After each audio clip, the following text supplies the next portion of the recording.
عليكم ورحمة والصلاة والسلام على أشرف الأنبياء والمرسلين نبينا محمد وعلى آله وصحبه أجمعين. اللهم علمنا بما ينفعنا وانفعنا بما علمتنا إنك على كل شيء قدير.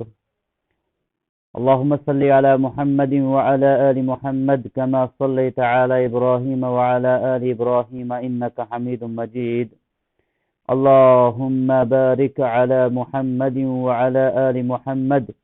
كما باركت على إبراهيم وعلى آل إبراهيم إنك حميد مجيد. قال المصنف رحمه الله تعالى في كتابه الأربعين النووية عن أمير المؤمنين أبي حفص عمر بن الخطاب رضي الله تبارك وتعالى عنه قال: سمعت رسول الله صلى الله عليه وسلم يقول: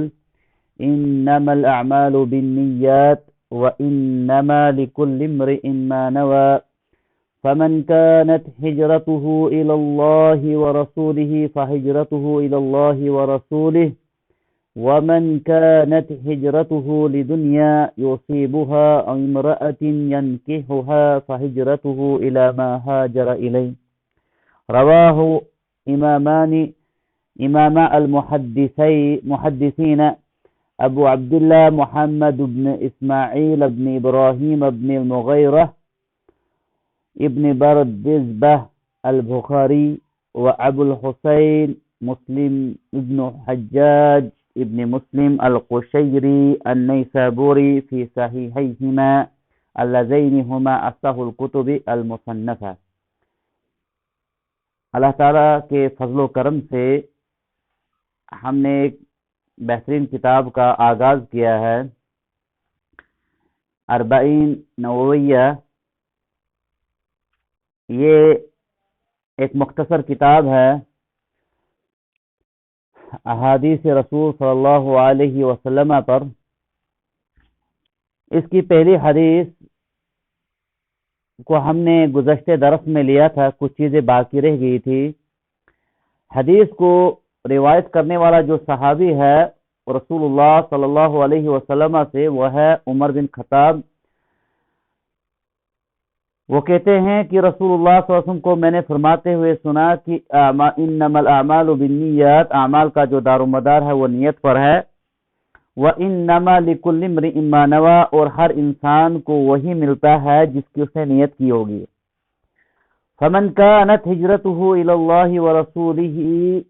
جو انسان ہجرت کرے گا اللہ اور اس کے رسول کی طرف، فهجرته الى الله ورسوله، پس اس کی ہجرت جو ہے وہ اللہ اور اس کے رسول کی طرف ہی ہوگی. یعنی اگر اس کا ارادہ ہے ہجرت کرنے کا اللہ اور اس کے رسول صلی اللہ علیہ وسلم کی جانب، ان کے احکام کے جانب، شریعت کے جانب، دین کے جانب، تو ان کی ہجرت اسی کے مطابق ہوگی، اسی لیے ہوگی. ومن كانت هجرته لدنيا يصيبها او امرأة ينكحها فهجرته الى ما هاجر اليه. اور اگر کسی کی نیت یہ ہوگی ہجرت کرنے کی، ایک جگہ سے دوسری جگہ جانے کی، کہ وہ دنیا حاصل کرنا چاہے گا یا کسی خاتون سے نکاح کرنا چاہے گا، تو اس کی ہجرت جو ہے وہ اسی کی جانب ہوگی جس کا اس نے ارادہ کیا ہوگا. تو اس حدیث کی ابتدا ہم نے کچھ تھوڑی سی اس کی شرح گزشتہ درس میں کر دی تھی، اور ہم پہنچے تھے ہجرت کے مقام پر. ہجرت کہتے ہیں دراصل میں لغت میں ایک جگہ سے دوسری جگہ جانا، اور یہاں پر جو ہجرت مراد ہے وہ ہے ایک ایسی جگہ کو چھوڑنا یا ایک ایسے ملک کو چھوڑنا جو کفر کا ملک ہوگا، اور ایسے ملک کی طرف ہجرت کرنا جو اہل اسلام کا ہوگا. اب آج کے دور میں بلکہ قیامت تک یہ ہجرت باقی ہے، یہ ہجرت باقی ہے، دین کی ہجرت کرنا. اور یہ اس وقت ضروری بن جاتی ہے، واجب بن جاتی ہے، جب ایک انسان کو جہاں پر وہ رہ رہا ہوگا وہاں پر اسلام پر عمل کرنے سے جو ہے اس کو پابندی ہوگی، شعار اسلام کو اس کو اپنانے کی اجازت نہیں ہوگی، جیسا نماز پڑھنے کی اجازت نہیں ہوگی، یا پھر دیگر عبادات جو واجبات ہیں ان پر پابندی ہوگی، تو وہاں پر اس وقت جو ہے ہجرت جو ہے وہ فرض بن جاتی ہے۔ لیکن ساتھ ہی ساتھ یہ بھی قرآن کریم میں آیا ہے، وہ لوگ معذور مانے جائیں گے، ان کا عذر قبول کیا جائے گا جو اس کی طاقت نہیں رکھتے ہوں گے، جو اس ہجرت کی طاقت نہیں رکھتے ہوں گے۔ اور سب سے پہلے ہجرت کی تھی صحابہ کرام نے نبوت کا 5واں سال تھا، جب آقا علیہ الصلوۃ والسلام نے دین اسلام کا مکہ کے اندر اظہار کیا، لوگوں کو دعوت دینی شروع کی، تو اغیار نے مسلمانوں کو طرح طرح سے ستانا شروع کر دیا۔ اہل اسلام کو مشرکین مکہ نے طرح طرح سے پریشان کرنا شروع کر دیا۔ تو پہلے ہجرت جہاں مسلمانوں کو اجازت دی گئی تھی وہ حبشہ کی جانب تھی، جب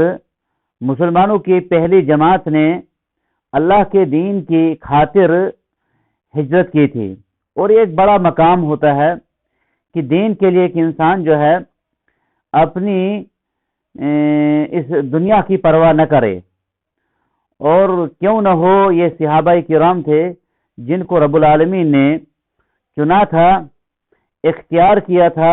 رسول اللہ صلی اللہ علیہ وسلم کی، جن کو صحبت نصیب کی تھی۔ تو صحابہ کرام نے جب پہلے ہجرت حبشہ کی طرف کی تھی، وہ اس وقت چند اصحاب رسول تھے جن کو اس کی اجازت دی گئی تھی، اور اس کے بعد دوسری جو ہجرت ہوئی وہ تھی مدینہ کی طرف، اور پھر وہ ہجرت تمام لوگوں کے لیے تھی، تمام کے لیے اس کا حکم تھا، سوائے جو معذور تھے۔ اور جن لوگوں کو ہجرت کرنے کی طاقت تھی، اگر انہوں نے نہیں کی تو ان کے بارے میں رب العالمین نے بڑی توبیخ کی اور سخت مذمت کی۔ تو رسول اللہ صلی اللہ علیہ وسلم کی جانب ہجرت کرنا، دین کی طرف ہجرت کرنا، تو اس کے لیے ضروری ہے جو ایک انسان کسی ایسے ملک کو چھوڑ کر دوسرے ملک میں جائے گا جس ملک میں اس کو اسلام پر عمل کرنے کی پابندی ہوگی، جہاں پر وہ اسلام پر قائم نہیں رہ سکتا ہے، وہاں سے اس کو دوسرے ملک، ایسے ملک کی طرف ہجرت کرنی ہوگی جہاں اس کو اپنے اسلام اور ایمان کا تحفظ ہوگا۔ اس کو علماء کرام نے بہت ساری اس کی جو ہے وہ قسمیں بیان کی ہیں ہجرت کی، اور اسی سے آتا ہے کہ کہیں مرتبہ بلکہ اسلاف سے آتا ہے کہ اگر جس جگہ پر بدعات زیادہ ہوں، خرافات زیادہ ہوں، ایک انسان کو وہاں سے بھی نکل جانا چاہیے۔ غالباً امام مالک یا کسی اور امام سے یہ بات نقل ہے کہ جہاں پر اسلاف کے طریقہ کار پر عمل کاربند نہیں ہوگا، ایک انسان کو وہاں پر نہیں رہنا چاہیے۔ اسی طرح جہاں پر زیادہ یہ جو ہوگا حرام عام ہوگا، حلال کم پایا جاتا ہوگا، وہاں سے اور بھی دیگر قسم کی اقسام کیے ہیں اس ہجرت کے حوالے سے۔ تو ہجرت کے حوالے سے مختصراً ہمیں اتنا سا یاد رکھنا ہوگا، وہ یہ ہے کہ ہجرت اس وقت ضروری بن جاتی ہے جب انسان کو شعائر اسلام پر عمل کرنے کی پابندی ہوگی، لیکن پھر اس کے ساتھ ساتھ یہ چیز بھی ضروری ہے کہ وہ اس کی طاقت رکھتے ہوں۔ آج کے دور میں اگر دیکھیں، اپنے اپنے ملکوں کے حدود ہیں، قیود ہیں، تو ایک ملک سے دوسرے ملک جانا یہ جو ہے کوئی آسان کام نہیں ہے جو گزشتہ زمانے میں ہوا کرتا تھا۔ ہاں، جب دین کی بات آئے گی، دین کا ایک انسان کو اپنے دین کا تحفظ نہیں ہوگا تو وہاں پر جو ہے یہ ضروری بن جاتی ہے۔ لیکن اس سے پہلے یہ چیز بھی ہمیں سمجھنی ہوگی، بعض مرتبہ لوگ جو ہیں ایسی چیزوں کے اندر افراط و تفریط کے شکار ہو جاتے ہیں۔ اگر ابھی ہم دیکھیں اپنے معاشرے میں ہمیں کسی بھی قسم کی جو ہے پابندی نہیں ہے، دین پر عمل کرنے میں کسی بھی طریقے کی پابندی نہیں ہے، نماز پڑھنے کی پابندی نہیں ہے، اگر کوئی موحد بن کے رہنا چاہے گا، شرک نہیں کرنا چاہے گا، تو زبردستی سے کہیں پر شرک نہیں کرایا جاتا، کہیں پر نمازوں سے روکا نہیں جاتا۔ لیکن اگر اس حال میں بھی اگر ہم لوگ جو ہے اس دین کی طرف نہ آئے، خود مسلمانوں کو اگر آزادی ہے نماز پڑھنے کی، نماز نہ پڑھے، شرک کرنے پر کوئی پابندی نہیں ہے کہ شرک کرنا ہی کرنا ہے، لیکن پھر بھی مسلمان شرک اگر کرتے ہیں آزادی طور پر، تو پھر رب العالمین کا بھی یہ قانون ہے کہ جب لوگ اس قسم کے بن جائیں گے وہاں پر پھر حالات بھی ویسے بن جاتے ہیں، اور تاریخ اس چیز کی گواہ ہے، تاریخ اس بات کی گواہ ہے۔ جہاں پر دین پر عمل کرنا آسان تھا، دین سیکھنا، ابھی دیکھیں ہمارے دروس چل رہے ہیں ماشاءاللہ، ہمارے اساتذہ کرام جو ہے احادیث، تفاسیر، عقیدہ، یہ تمام تر چیزیں سکھلا رہے ہیں، کسی بھی قسم کی پابندی نہیں ہے۔ ہم اپنے گھروں کے اندر تفاسیر کی کتابیں لے سکتے ہیں، صحیح بخاری کو لے سکتے ہیں، صحیح مسلم کو لے سکتے ہیں، ان چیزوں کی پابندی نہیں ہے۔ ہم نے ایسے ساتھیوں کو بھی پایا تھا جب ہم دوران تعلیم سعودیہ کے اندر تھے، مدینہ کے اندر تھے، وہاں پر ہمارے کچھ ساتھی ایسے ملکوں کے بھی تھے جن ملکوں میں ان کو قرآن ساتھ لینے کی پابندی ہوا کرتی تھی، جن ملکوں میں ان کو حدیث کی کتابیں، عربی کتابیں لینے کی پابندی ہوا کرتی تھی، پابندی آج بھی پابندی ان کے پاس ہے، وہ نہیں لے سکتے یہ کتابیں اپنے گھروں کے اندر، اپنے ملکوں کے اندر، بلکہ عبادات میں بھی پابندی ہے۔ بعض ایسے بھی دنیا میں ملک ہے، کچھ ریاستیں ایسی ہیں جہاں پر کلی طور پر پابندی ہے۔ اور اسی طرح ہم دیکھتے ہیں اس وقت ہماری اس جو ایک عظیم مسجد ہے، مسجد اقصیٰ، اس وقت بھی وہ جو ہے اغیار کے ہاتھوں میں ہے، اور اس کی وجوہات ہوتی ہیں، اس کے اسباب ہوتے ہیں۔ یہ ایسا ہی نہیں ہوتا ہے کہ رب العالمین کہیں جگہ پر جو ہے اس طریقے سے جو ہے دوسروں کو مسلط کر دے گا، غیروں کو مسلط کر دے گا اہل اسلام پر۔ ابھی اپنی ہم دیکھیں گے اپنی مساجد کی حالت کیا ہے، اپنے دینی اداروں کی حالت کیا ہے، یہاں پر اس وقت جہاں پر ہمارے یہ دروس ہو رہے ہیں ان علاقوں میں، جموں و کشمیر کے اندر، یہاں پر کہیں ایسی پابندی نہیں ہے کہ آپ مسجد میں نہ جائیں، لیکن اہل اسلام کی جو یہ سستی ہے، دین سے دوری ہے، دین نہ سیکھنے کے لیے ہمارے پاس دین سیکھنے کی فرصت ہی نہیں ہے، تو اللہ نہ کرے، اللہ تعالیٰ سے ہم دعا کرتے ہیں کہ اللہ تعالیٰ ہمارے اوپر امن اور سکون کے حالات بنائے رکھے، کسی ظالم کو ہم پر مسلط نہ کرے۔ لیکن اگر اسی طریقے سے ہمیں آزادی ہے اور پھر ہم نہیں کر رہے ہیں، کہیں ایسا نہ ہو کہ جو اسلاف ہیں ہمارے پیچھے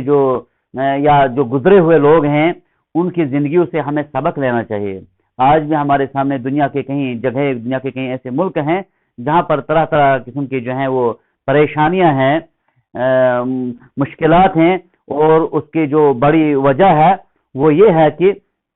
اہل اسلام جو ہیں پہلے خود ان میں کمزور نظر آئے ہیں، مسلمانوں نے اس پر عمل کرنے میں جو ہے کمزوری دکھائی ہے، جس کی بنیاد پر ایسا ہوتا ہے۔ تو بہرحال ہجرت کرنا ایک انسان دین کے لیے، یہ اعزاز جو ہے اور یہ صحابہ کرام نے سب سے پہلے اپنے اوپر اس شرف کو لیا تھا، ان لوگوں نے دین کے لیے اپنے تمام تر چیزوں کو جو ہے قربان کر دیا تھا، اپنا گھر چھوڑ دیتے تھے، وہ اپنا وطن چھوڑ دیتے تھے وہ لوگ۔ آج اگر ہم دیکھیں اس وقت ان ایام میں، ان حالات میں، ہم تو 24 گھنٹے میں 1 گھنٹہ دین سیکھنے کے لیے نہیں دے سکتے ہیں، اپنی زندگی دینا، پھر اللہ کی راہ کے لیے چلے جانا، جو نبی کا حکم ہے، اللہ کا حکم ہے، اس کے لیے خود کو سپرد کر دینا، حوالے کر دینا، یہ معمولی بات نہیں تھی۔ اسی لیے رب العالمین نے کہا رضی اللہ عنہم ورضوا عنہ، اور اللہ رب العالمین نے ان کے ایمان کو کسوٹی قرار دیا، ان کے ایمان کو ہمارے لیے جو ہے وہ ایک پیمانہ بنا دیا۔ فَإِنْ آمَنُوا بِمِثْلِ مَا آمَنْتُمْ بِهِ فَقَدْ اهْتَدَوْا، اگر یہ یہود یا جو غیر مسلمین ہیں، جو اسلام سے باہر ہیں، اگر وہ ایمان لائیں گے، لیکن ان کے ایمان کے لیے شرط ہے یہ کہ ان کا ایمان جو ہے وہ صحابہ کے ایمان کی طرح ہونا چاہیے۔ اب وہاں تک تو کوئی پہنچ نہیں سکتا، لیکن کوشش تو ہونی چاہیے۔ ہم دیکھتے ہیں اسی حدیث کا راوی ہے عمر بن خطاب رضی اللہ تعالیٰ عنہ، جس دن رسول اللہ صلی اللہ علیہ وسلم کی مجلس سے غیر حاضر رہتے تھے، انہوں نے اپنا ایک نائب بنا کر رکھا تھا، وہ اس دن رسول اللہ صلی اللہ علیہ وسلم کی مجلس میں جا کر وہ حدیثیں لیتے تھے، وہ تعلیم لیتے تھے، اور جس دن عمر نبی کے ساتھ رہتے تھے وہ اس اپنے ساتھی کو سنایا کرتے تھے۔ یہ دین کی اہمیت اور دین کی محبت اور دین کا جو ہے ان کے پاس، پھر رب العالمین نے ان کو اس قسم کی پھر وہ سلطنت نصیب کی تھی، امن اور سکون نصیب کیا تھا۔ جو ان صحابہ کرام نے جس طریقے کی زندگی دنیا کے اندر عزت والی گزاری، وہ وجہ یہ تھی کہ ان لوگوں نے حقیقی معنوں میں جو ہے اس دین کے لیے اپنے آپ کو، اس دین کو مانا تھا، سر ہم اس کو تسلیم کیا تھا۔ اور کلمہ شہادت بھی اسی چیز کا مطالبہ کرتی ہے، لا الہ الا اللہ محمد رسول اللہ کے بھی یہی تقاضے ہیں۔ تو یہ ہجرت، اور اس میں دوسری جو چیز تھی، اس حدیث کا جو پہلا حصہ تھا اس کے حوالے سے پچھلے درس میں بھی ہم نے گفتگو کی تھی مختصر، کہ جو اعمال کا دار و مدار نیت پر ہے۔ اس حدیث ایک عظیم حدیث ہے، جیسا کہ گزشتہ درس میں اس میں بتایا گیا تھا کہ امام احمد بن حنبل رحمہ اللہ اور دیگر ائمہ سے ہے کہ یہ وہ حدیث ہے جس پر اس جیسی 2 3 اور بعض کے 4 احادیث جن پر مدار ہے پوری احادیث کا۔ اس میں اخلاص کا درس ہے، ریاکاری سے روکا گیا ہے۔ جو ریاکاری ہے، جو ایک سنگین بیماری ہے کہ عمل میں ایک انسان جو ہے اللہ کی رضامندی کے بجائے جو ہے وہ لوگوں کی خوشنودی رکھے، لوگوں کی خوشنودی رکھے۔ اسلاف میں جو ہے اس چیز کا بڑی سختی سے وہ اپنے شاگردوں کو منع کرتے تھے، بلکہ سب سے پہلے تعلیم یہی ہوتی تھی ان کی کہ خبردار تم اس کے ذریعے سے جو ہے شہرت یا اس قسم کا جو آپ کے ریاکاری یا پھر عہدہ یا پھر اس قسم کی بیماریاں آپ کے اندر آئی۔ اسی لیے اللہ کے نبی صلی اللہ علیہ وسلم نے فرمایا تھا کہ جو یہ دین کا علم ہے، یہ شرعی علم ہے، اگر کوئی اس کو حاصل کرنے کی غرض یہ رکھے کہ دنیا حاصل کرے تو وہ جنت کی خوشبو تک حاصل نہیں کر پائے گا۔ تو یہ جو دین ہے اس کے لیے جو ہے ضروری ہے کہ ایک انسان اس میں مخلص ہو، خالص ہو۔ اس دین کو سیکھنے کی غرض بھی یہی ہے کہ انسان یہ ارادہ رکھے کہ رب مجھ سے راضی ہو جائے، وگرنہ اس حدیث کے اندر 2 قسم کے انسانوں کا ذکر کیا ہے رسول اللہ صلی اللہ علیہ وسلم نے۔ ایک انسان جو کام کرتا ہے اچھا لیکن اس کی غرض دنیا ہوتی ہے، دوسرا ہے جو کام کرتا ہے اچھا اس کی غرض اللہ اس کے رسول صلی اللہ علیہ وسلم کی ہوتی ہے۔ اسی لیے کہتے ہیں کہ جو ایک انسان بیدار ہوگا، غافل نہیں ہوگا، بیدار ہوگا، اس کی عادات بھی عبادت بن جاتی ہیں، اور جو غافل انسان ہوگا اس کی عبادات بھی عادت بن جاتی ہیں۔ کیا کہتے ہیں اہل علم؟ کہ جو انسان غافل ہے اس کی عبادات عادت ہوتی ہیں، اور جو ایک انسان بیدار ہے اس کی عادات بھی عبادت ہوتی ہیں۔ وہ کیسے؟ مثال کے طور پر، کیونکہ ہم نے پچھلے درس میں کہا تھا کہ عبادت جو ہے اور عادت، اور بعض عبادت دوسری عبادت سے جو ہے نا وہ نیت سے فرق کی جاتی ہے۔ ظہر کے 4 فرض، عصر کے بھی 4 فرض ہیں، لیکن فرق کرنے والی جو چیز ہے ان میں وہ نیت ہے۔ اسی طرح ہم نے کہا تھا کوئی غسل کرتا ہے، نہاتا ہے، تو کسی کی نیت ہوتی ہے کہ اس کو گرمی لگی ہے، کسی کی نیت ہوتی ہے کہ میں اس غسل کرنے کے بعد نماز، اگر اس پر غسل جنابت تھا اس کی نیت ہے کہ میں غسل کر کے پھر کیا کروں گا، نماز پڑھوں گا۔ تو دونوں چیزوں میں فرق ہے۔ تو اہل علم کیا کہتے ہیں کہ جو غافل انسان ہے اس کی عبادت بھی عادت ہوتی ہیں۔ مثال کے طور پر نماز ظہر کا وقت ہوا، وہ بغیر کسی ارادے کے، بغیر اس کے اندر نیت نہیں ہے، وضو بنا کے نماز پڑھ لی، اس نے نماز پڑھ لی، اس چیز کو خیال میں نہیں رکھا، نیت میں اس چیز کو اپنے دل کے اندر ارادہ نہیں لیا کہ یہ جو فرض ہے مجھ پر نماز، اور نماز کے لیے وضو فرض ہے، ضروری ہے، شرط ہے، تو یہ چیز نہیں رکھی۔ اسی طرح آپ چلا گیا باتھ روم، وضو بنا گیا، نماز پڑھ لی، تو اس کو کوئی اس کا اجر نہیں ملے گا، کیونکہ ضروری تھا کہ وہ اس چیز کو پہلے اپنے دل کے اندر اس چیز کو وہ جگہ پیدا کرتا، اپنے دل کے اندر اس چیز کا خیال لاتا کہ میں یہ جو ہے رب کی رضامندی، رب کی تقرب کے لیے یہ وضو بنا رہا ہوں، رب کی رضامندی کے لیے یہ نماز پڑھ رہا ہوں۔ تو یہ غافل انسان ہوتا ہے جو کوئی اگر اچھا کام کرے تو اس میں جو ہے وہ یہ خیال نہیں رکھتا ہے کہ میں اس کے ذریعے سے جو ہے نا رب کی رضا اور اللہ کی رضا چاہتا ہوں، اللہ کی خوشنودی چاہتا ہوں۔ عمل چاہے چھوٹا ہی کیوں نہ ہو، اگر نیت خالص ہو اس کا اجر بڑا بن سکتا ہے۔ اگر عمل بہت بڑا ہو لیکن اگر نیت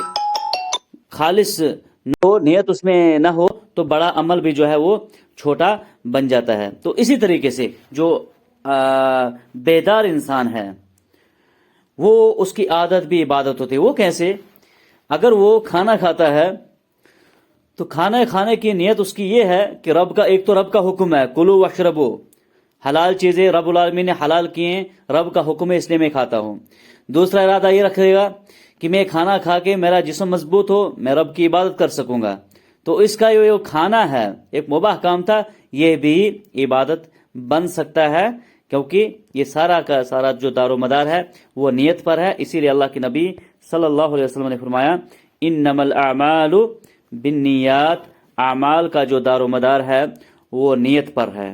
اگر کوئی اچھا کام کرے، نیک کام کرے، تو اس کو جو ہے ہمیشہ یہ رکھنا چاہیے خیال میں کہ وہ اللہ کی خوشنودی ہو، رضامندی ہو، اور خاص کر آج جو زمانہ ہے اللہ تعالی ہماری حفاظت کرے، ریاکاری جو ہے اب بہت ہی زیادہ عروج پر ہے۔ جو دنیا دار لوگ کیا کرتے تھے اب وہ آہستہ آہستہ غیر شعوری طور پر دینی طبقے سے تعلق رکھنے والوں میں بھی یہ چیز بہت عروج پر جا رہی ہے، بہت عروج پر جا رہی ہے۔ جیسا کہ پہلے دیکھا جاتا تھا یا آج بھی موجود ہے، جو دنیا کے دار ہیں، جو حکمران ہیں، جو سیاستدان ہیں، وہ کوئی کام کرتے ہیں، ان کا خیال کیا ہوتا ہے کہ ہمیں ان کے ذریعے سے جو ہے اپنا ایک مقام بنانا ہے، اپنے آپ کی جو عہدہ ہے ان کو برقرار رکھنے کے لیے وہ تمام تر چیزوں کا جو ہے وہ اظہار کرتے ہیں۔ ان کا چھوٹا کام بھی وہ لوگوں کے سامنے آیا اور بیاں ہوتا ہے۔ اور اس کے برعکس جو اہل اسلام ہیں، مسلمان ہیں، مومنین ہیں، ان کے لیے لازمی ہے کہ اگر وہ کوئی نیک کام کرتے ہیں اس میں کسی بھی طریقے سے کہیں خیال میں بھی یہ چیز نہ آئے کہ اس کے ذریعے سے لوگوں کی واہ واہ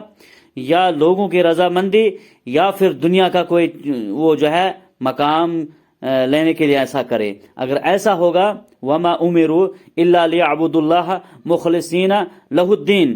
ہمیں حکم دیا گیا ہے کہ ہم جو ہے اس دین کو خالص کرے اللہ کے لیے، اس دین کو خالص کرے اللہ کے لیے، اس عبادت کو خالص کرے اللہ کے لیے۔ ہاں یہاں پر ایک مسئلہ رہ جاتا ہے، وہ یہ ہے کہ ممکن ہے کہ ہم میں سے کسی سے کوئی یہ بات کہے کہ دیکھیے اگر جو نیت ہے وہ اس کا مقام جو ہے وہ دل ہے۔ جو پچھلے درس میں نے چیز ذکر کی تھی اس پر میں وضاحت کرنا بھول گیا تھا کہ نیت کا جو مقام ہے وہ دل ہے، نیت کا الفاظ سے کوئی تعلق نہیں کہ ایک انسان زبان سے کہے کہ میں ظہر کی نماز پڑھ رہا ہوں یا میں روزہ رکھوں گا ابھی یا کوئی اس قسم کی میں یہ کروں گا، کوئی نہیں میں اب صدقہ کروں وغیرہ، تو زبان سے کہنے کی اس میں کوئی دلیل نہیں ہے۔ ہاں اگر کوئی یہ کہے کہ دیکھیں جب کوئی حاجی حج پر یا عمرہ کرنے والا عمرہ کے لیے جاتا ہے تو وہ سب سے پہلے تلبیہ کہتا ہے، اور تلبیہ سے شروع وہ کرتا ہے لبیک اللہم عمرتن یا لبیک اللہم حجن، لبیک حجن۔ تو اس وقت جو ہے یہ نیت نہیں ہے۔ اس کے بارے میں اہل علم کہتے ہیں کہ نہیں، ہرگز نہیں، اس کو ہم یہ نیت نہیں کہیں گے، بلکہ یہ اس شعار کا جو حج یا عمرہ ہے اس کا اظہار کرنا ہے، اس کا اظہار کرنا ہے۔ اور بعض اہل علم کہتے ہیں کہ جو تلبیہ شروع کرتا ہے کوئی حاجی یا عمرہ والا جب کہتا ہے اللہم لبیک حجن یا عمرتن، یہ اسی طریقے سے ہے جیسے نماز کے لیے تکبیرۃ الاحرام ہے، جیسے نماز کے لیے جو ہے وہ تکبیرۃ الاحرام ضروری ہے، اسی طریقے سے حاجی اور عمرہ کے لیے جو ہے وہ یہ اظہار ہے اس چیز کا، اس نسک کا جو فرض کیا اللہ تبارک و تعالی نے، اس کے بعد وہ اپنے احرام کو جو ہے وہ باندھتا ہے۔ اور اس میں ایسا نہیں ہے کہ وہ آدمی رسول سے ہرگز یہ ثابت نہیں ہے کہ آپ علیہ الصلوۃ والسلام نے فرمایا یا پھر صحابہ کرام میں سے کسی نے یہ کہا ہو کہ اللہم انی ارید حجن یا ارید نسکۃ العمرہ وغیرہ وغیرہ اس قسم کے نہیں ہے۔ البتہ اتنا ثابت ہے اللہم لبیک حجن یا عمرتن۔ تو اس کے علاوہ جو ہے باقی کسی بھی عبادت میں جو ہے زبان سے تلفظ یہ نہ ہی رسول اللہ صلی اللہ علیہ وسلم سے کہیں اس پر ثابت ہے اور نہ ہی صحابہ کرام سے ان چیزوں کا جو ہے ہمیں کہیں پر ملتا ہے، ثبوت ملتا ہے۔ ساتھ ہی ساتھ اس حدیث کے اندر ایک اور مسئلہ جو ہے وہ یہ ہے کہ کیا یہ جو ہجرت ہے یہ واجب ہے یا سنت ہے، فرض ہے یا سنت ہے۔ اسی قسم کے ایک سوال کے جواب میں شیخ محمد بن صالح العثیمین رحمہ اللہ تعالی فرماتے ہیں کہ یہ اس وقت جو ہے واجب بن جاتی ہے ہر مومن پر جہاں پر وہ دین پر، اگر کفر والا ملک ہے، کفار کا ملک ہے، وہ اسلام پر عمل نہیں کر پائے گا، اس وقت اس کو جو ہے وہاں پر جو ہے ہجرت واجب بن جاتی ہے، اور عام حالت میں جو ہے یہ مستحب عمل ہے۔ تو اسی طریقے سے ہم نے اس حدیث کو تقریباً مختصر شرح کے ساتھ لے لیا۔ اللہ تبارک و تعالی سے ہم دعا کرتے ہیں کہ الہ العالمین ہمیں رسول اللہ صلی اللہ علیہ وسلم کے فرامین کو سیکھنے کی، سکھانے کی، سمجھنے کی جو ہے وہ توفیق عطا کرے۔ یہ پہلی حدیث تھی، اور امید ہے مجھے کہ جو طالب علم ہیں اس میں، جو کم عمر والے ہیں اور اگر بڑے عمر والے بھی ان احادیث کو یاد کرے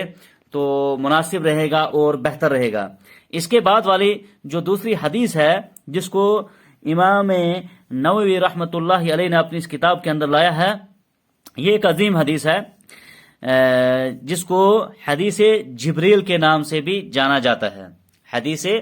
جبریل کے نام سے بھی اس حدیث کو جانا جاتا ہے۔ اس حدیث کے راوی بھی ہیں عمر بن خطاب رضی اللہ تبارک و تعالی عنہ۔ اس حدیث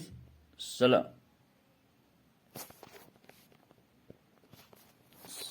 ورحمۃ اللہ وبرکاتہ۔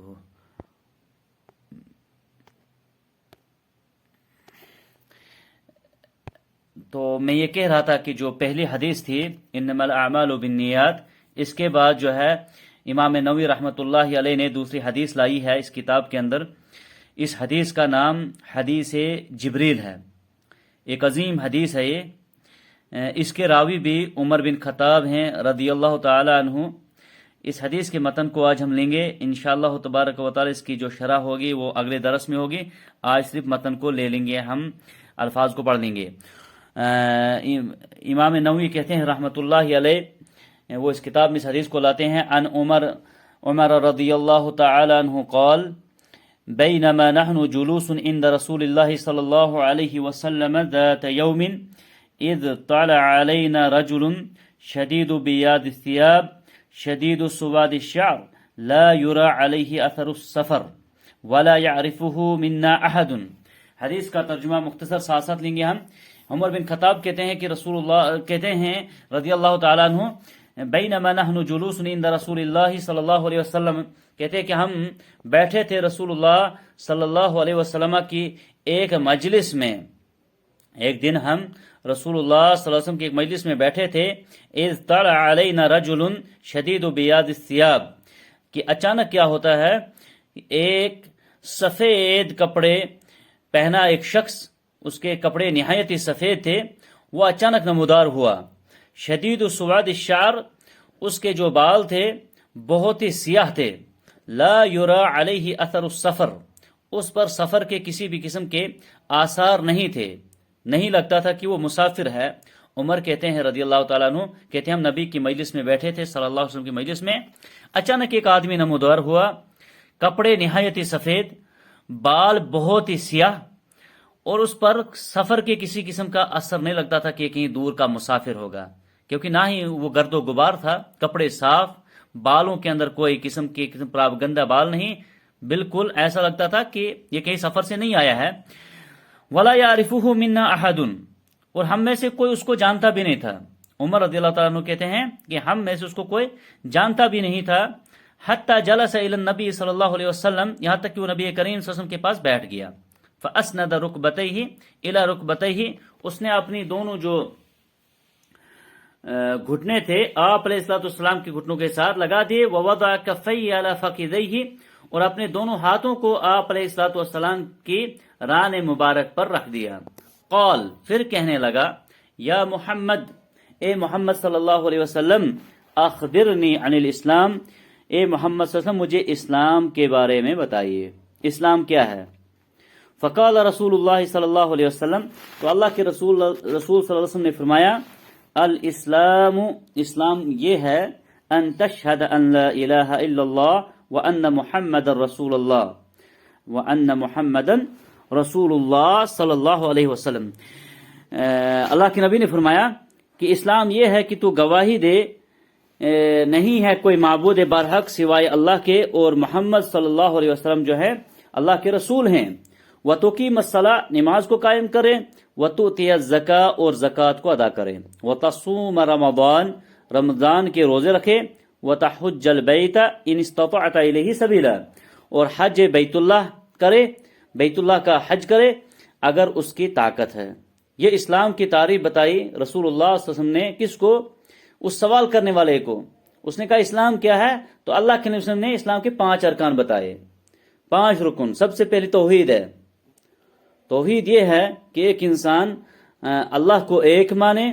اس کے ساتھ کسی کو شریک نہ ٹھہرائے اور ساتھ ہی ساتھ توحید میں اس چیز کا بھی خیال رہے توحید میں اس چیز کو بھی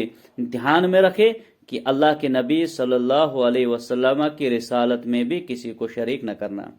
توحید یہ ہے. بعض مرتبہ ایک توحید کو تو لوگ مانتے ہیں دوسرے توحید کو چھوڑ دیتے ہیں. کچھ لوگ ایسے ہیں نبی کریم صلی اللہ علیہ وسلم کی تو اتباع اچھے طریقے سے پیروی اچھے طریقے سے لیکن پہلی توحید میں شرک اللہ تعالیٰ کی عبادات میں اللہ تعالیٰ کی الوہیت میں شرک. تو دونوں توحیدوں میں جو ہے ایک انسان کو جو ہے خالص ہونا چاہیے.